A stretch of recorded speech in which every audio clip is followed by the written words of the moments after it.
بسم الله الرحمن الرحيم daawadayaasheeda madaxa timaha ku lahow waliba qaawanida ku meedhow ku soo dhawaada warkii oo kooban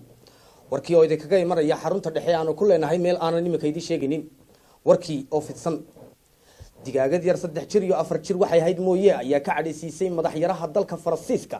halkaas oo ay daaqadan ka cadhuufaysay dhaleheeduna ay shiideen madax yaruhu wuxuu ku jawaabay jufnaana qaati kama fedeen walaa oraqsi baraqsi kulli fidma inda digaag hal qabta digaagadan yar 6 bilood loo jaro haka soo laacday 12 laxad oo si ko tarabaana ugu qayliyay xiriiriyad ay lahayd islaan yar oo jaarkayagi halkaas oo ila xogaale ay noo sheegeen inay kaga faa'iideysteen idahaasi xilli ay odageeda xulbad u walaaqaysay islaantaasi balse uu dameer sirdooni xirada dabadeeda kaga ciyay qabta qurf halkaas oo ay rabshada ka dhaceen rabshadaha waxa ku dhaawamay laba kamida dawrasadayaasha caanka ah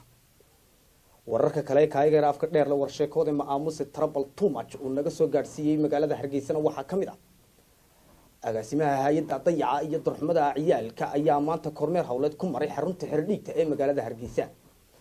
halkaas oo shaqaalihii ka shaqeynayay xirdhiigtaasi ay ku soo dhaweeyeen qoysas la faqayan iyo waliba hargarasan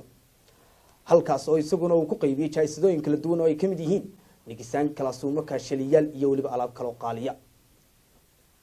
master duqsi baal oo isaguna kormeer hawleed ku maray agagaarka dukaanka Cambara Faasico halkaas oo koob shaha oo baylo uu ku dhacay